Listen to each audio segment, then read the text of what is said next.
नमस्ते दोस्तों, मैं एस्ट्रो ज्योति आज की बात में आप सबका स्वागत करती हूँ। आइए आज की बात कर लेते हैं।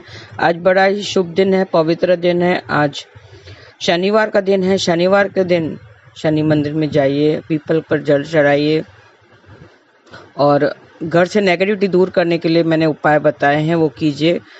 बाउल में, क्रिस्टल बाउल में सेंधा नमक रखकर चारों कोनों में, घर के चारों कोनों में सेंधा नमक रख दीजिए तो नेगेटिविटी दूर हो जाएगी। और घर में कपूर का धुआं कीजिए तो पॉजिटिविटी आ जाएगी। मैं शुरू वास्तु से करती हूँ। आज की खास बात ले लेंगे और कृष्ण कथा में थोड़े से ज्ञान की बातें करेंगे, तो अंत तक बने रहिए और लाभ उठाइए। वास्तु की बात करें तो कल मैंने झाड़ू की बात की थी कि झाड़ू किस वक्त लगाना चाहिए, किस वक्त नहीं लगाना चाहिए। उसे खरीदने का भी नियम होता है। नया झाड़ू खरीदना हो तो शनिवार का चुनाव करें।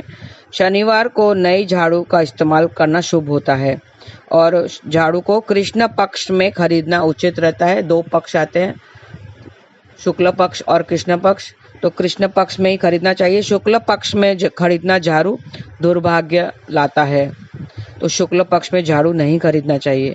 तो ये थी वास्तु की बातें। अब योग और तिथि की बात कर लेते हैं। भाद्रपद शुक्ल पक्ष की एकादशी को एकादशी आज रात 8:40 तक रहेगी। आज शाम 6:17 तक शोभन योग रहेगा। शोभन योग में शुरू की गई यात्रा मंगलमय और सुखद रहती है। शोभन योग को बड़ा सजीला एवं रमणीय भी कहा जाता है। और आज रात 8:33 तक उत्तराषाढ़ नक्षत्र रहेगा। ये 21वां नक्षत्र है। इसका पहला चरण धनु राशि में और 3 चरण मकर राशि में आते हैं। उत्तराषाढ़ नक्षत्र के देवता विश्वदेव हैं। विश्वदेव 10 विश्वदेव होते हैं, तो उनके नाम मैं बता देती हूँ। विश्वदेव ऐसे हैं: इंद्र, अग्नि, सोम, त्वत्रा, रुद्र, पुखन, विष्णु, अश्विनी, मित्रा, वरुण और अंगिरस। ये 10 विश्व देव होते हैं। तो इस नक्षत्र में उनकी पूजा आराधना करते हैं। और इस नक्षत्र का प्रतीक चिन्ह हाथी का दांत है। इसका जातक परंपराओं का सम्मान करने वाले होते हैं। और इस नक्षत्र में विद्या आरंभ करना, वास्तु व कृषि कार्य शुभ होते हैं। और इसका स्वामी सूर्यदेव है, तो आज सूर्यदेव को अर्घ्य दीजिए और उसकी ऊर्जा लीजिए। मैंने विधि बताई है बहुत बार, तो सूर्यदेव को अर्घ्य दीजिए, मंत्र जाप कीजिए, ओम घृणी सूर्याय नमः, और 3 बार गायत्री मंत्र का जाप जरूर करें। जो सकारात्मक सूर्यदेव जो सकारात्मक का प्रतीक है और ये पृथ्वी व प्रकाश और ऊर्जा का स्रोत के रूप में पूजे जाते हैं। उनकी ऊर्जा मन में पहुंचकर सोई हुई इंद्रियों को जगाने का काम भी करती हैं। इस नक्षत्र में सूर्यदेव की उपासना करना बड़ा फलदायी होता है। उत्तरा नक्षत्र का संबंध कटहल के पेड़ से बताया गया है, तो आज कटहल के पेड़ की पूजा करनी चाहिए और उसे किसी प्रकार का नुकसान नहीं पहुंचाना चाहिए। किसी भी रूप में कटहल का प्रयोग भी न करना चाहिए। इस नक्षत्र में नए कपड़े खरीदना पहनना शुभ माना जाता है। आज सफ़ेद, पीला, लाल कपड़े पहनना शुभ माना जाता है। और आज की खास बात ले लेंगे। आज भाद्रपद शुक्ल पक्ष की एकादशी तिथि को पद्मा एकादशी कहते हैं।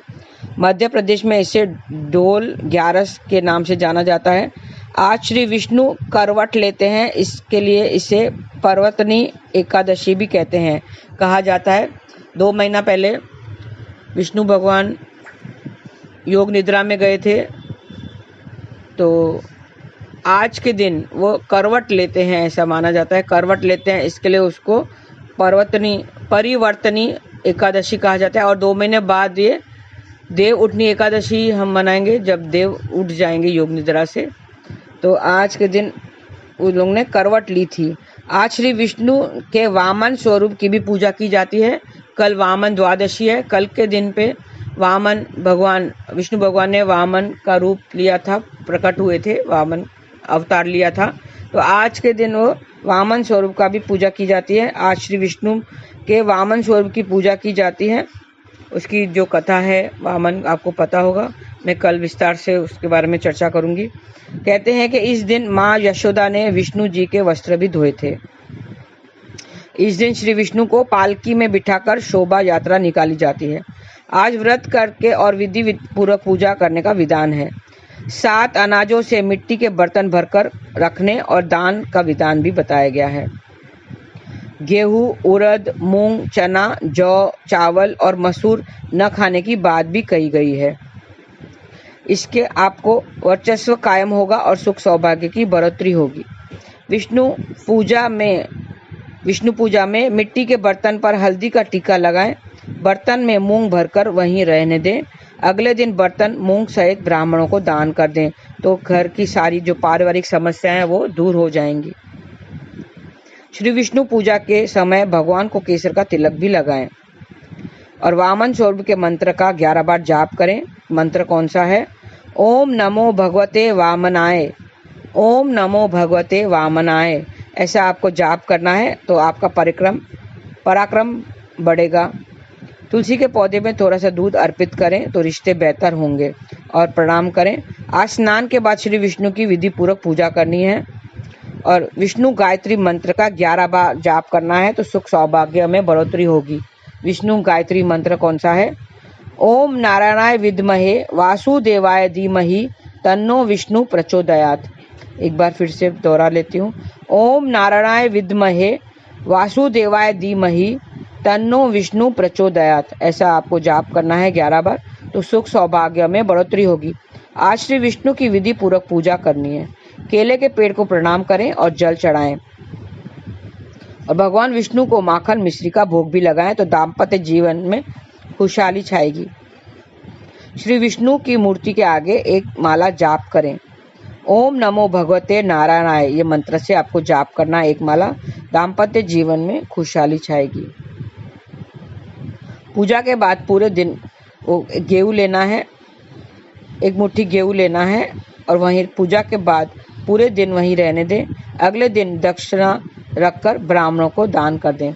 एक पात्र में गेहूं भरना है और उसे पूजा करनी है, फिर अगले दिन वो दक्षिणा रखकर ब्राह्मणों को दान देनी है।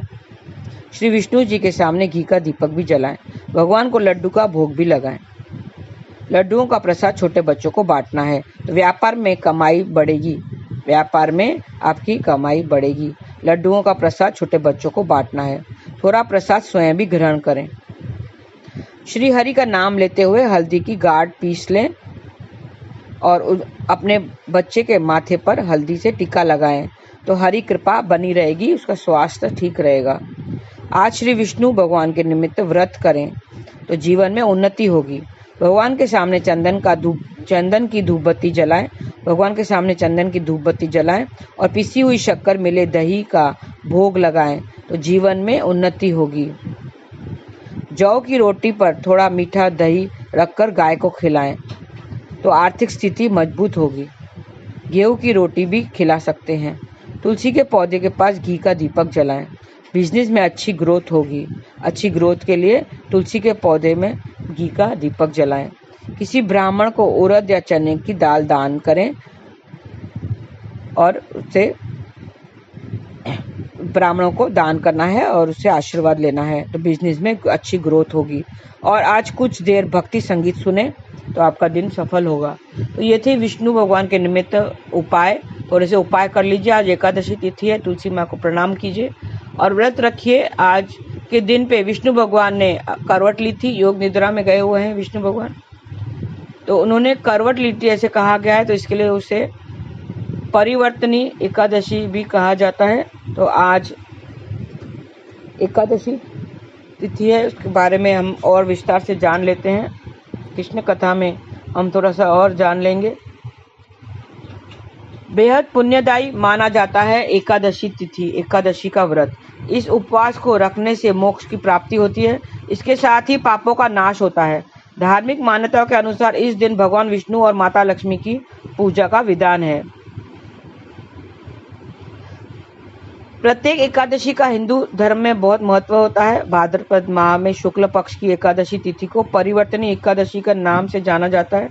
इस दिन भगवान विष्णु के वामन अवतार और भगवान गणेश की पूजा का विधान है। ऐसा कहा जाता है कि इस व्रत के प्रभाव से सभी पापों का अंत हो जाता है। हिंदू पंचांग के अनुसार ये 14 सितंबर को रखा जा रहा है। जब यह पर्व इतना करीब है तो आइए इसके बारे में हम विस्तार से जान लेते हैं। युधिष्ठिर कहने लगे कि हे प्रभु, भाद्रपद शुक्ल एकादशी का क्या नाम है? इसकी विधि तथा इसकी महिमा कृपा करके हमें बताइए। तब भगवान कृष्ण ने कहा कि सभी पापों का नाश करने वाली उत्तम वामन एकादशी की महिमा मैं तुमसे कहता हूँ, तुम इससे ध्यानपूर्वक सुनो। यह पद्मा या परिवर्तनी एकादशी जयंती एकादशी भी कहलाती है। इसका यज्ञ करने से वाजपेयी यज्ञ का फल मिलता है। पापियों के पाप का नाश करने के लिए इससे बढ़कर और कोई उपाय नहीं।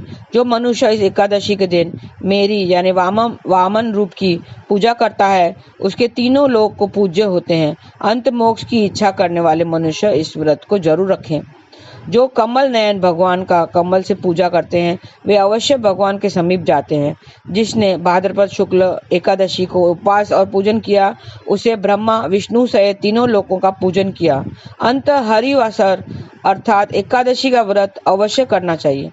इस दिन भगवान श्री हरि करवट लेते हैं, इसके लिए इसे परिवर्तनी एकादशी कहा जाता है। मुरलीधर के वचनों को सुनकर युधिष्ठिर बोले कि हे भगवान, मुझे अति संदेह हो रहा है कि आप किस प्रकार सोते और करवट लेते हैं तथा किस तरह राजा बलि को बांधा और वामन रूप रखकर क्या क्या लीलाएं की। चतुर्मास के व्रत की क्या विधि है तथा उसके शयन करने पर मनुष्य का क्या कर्तव्य है, इसे आप मुझसे विस्तार से बताइए। तब श्री कृष्ण ने कहा कि हे राजन, अब आप सब पापों को नष्ट करने वाली कथा का श्रवण करें। त्रेता युग में बलि नामक एक दैत्य था। वह मेरा परम भक्त था। विविध प्रकार के बेहद सूत्रों से मेरा पूजन किया करता था और नित्य ही ब्राह्मणों का पूजन तथा यज्ञ के आयोजन कराता था। लेकिन इंद्र से द्वेष के कारण उसने इंद्रलोक तथा सभी देवताओं को जीत लिया था। देवताओं के लोगों को जीत लिया था। इसी कारण सभी देवता एकत्रित होकर सोच विचार कर भगवान के पास गए।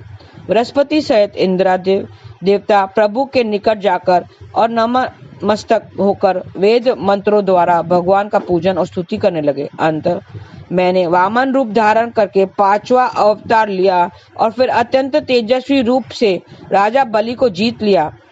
इतनी वार्ता सुनकर राजा युधिष्ठिर बोले कि हे जनार्दन, आपने वामन रूप धारण करने उस महाबली दैत्य को किस प्रकार जीता।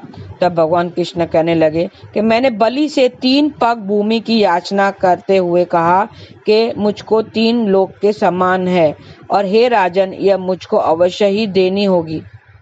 3 पग की भूमि मांगी।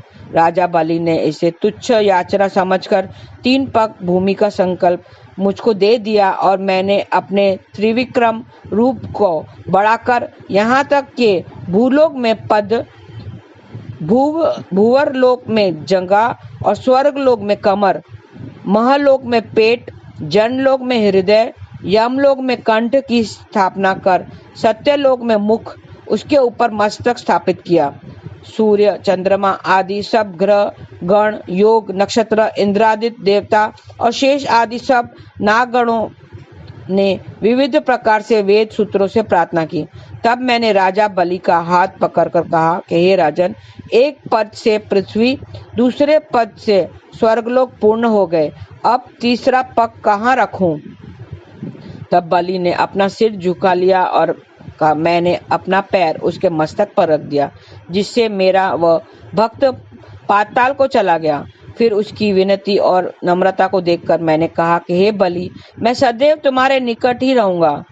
विरोचन पुत्र बलि से कहने पर भाद्रपद शुक्ल एकादशी के दिन बलि के आश्रम पर मेरी मूर्ति स्थापित हुई।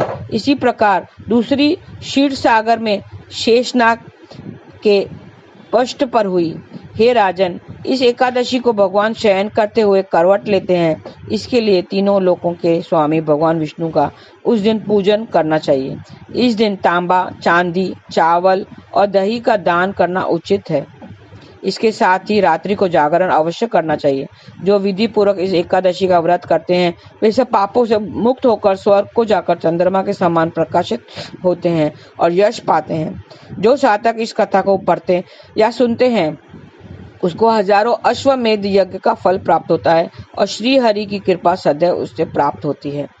तो ये मैंने कथा सुनाई आपको कि कैसे युधिष्ठिर को श्री कृष्ण ने बलि के बारे में बताया और उन्होंने 3 पग की भूमि मांगकर उसने अपने जो देवताओं के लोगों को वापस उसने अपने पास ले लिया और बलि का द्वारपाल बनकर वो वहाँ पर उसके पास उसके निकट रहने लगे। तो ये थी वामन अवतार की कथा तो मैंने बताई। आप भी व्रत रखिए और सब पापों से छूट जाएंगे और अंत में आपको मोक्ष की प्राप्ति होगी। आज के लिए बस इतना ही। धन्यवाद। आपका दिन शुभ रहे। हरे कृष्णा।